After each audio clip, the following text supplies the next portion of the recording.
আসসালামু আলাইকুম ওয়া রাহমাতুল্লাহ। সুপ্রিয় দর্শক মণ্ডলী, আজকে আপনাদের মাঝে এমন একটি গুরুত্বপূর্ণ ভিডিও নিয়ে এসেছি যে এই ভিডিওর মাধ্যমে এমন একটি আমলের কথা বলে দিব যে আমল করলে আপনি জিনের অত্যাচার থেকে রক্ষা পাবেন ইনশাআল্লাহ। আমরা অনেকেই জিনের কবলে পড়ে থাকি, জিনের অত্যাচারের শিকার হই, কিন্তু সত্যিকার অর্থে আমরা কোনো সলিউশন পাই না। যদি কোনো ব্যক্তি এই দোয়াটি নিয়মিত পাঠ করে, তাহলে অবশ্যই আল্লাহ তাআলা তাকে জিনের অত্যাচার থেকে রক্ষা করবেন ইনশাআল্লাহ।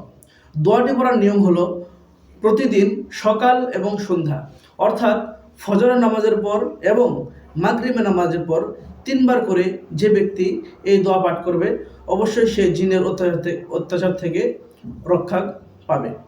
দোয়াটি হলো, বিসমিল্লাহিল্লাযী লা ইয়াদুররু মা ইসমিহি শাইউন ফিল আরদি ওয়ালা ফিস সামা ওয়া হুয়াস সামিউল আলিম। আল্লাহ তাআলা আমাদের সবাইকে এই দোয়ার উপর আমল করার তৌফিক দান করুক। সকলেই বলি আমিন। আসসালামু আলাইকুম ওয়া রাহমাতুল্লাহ।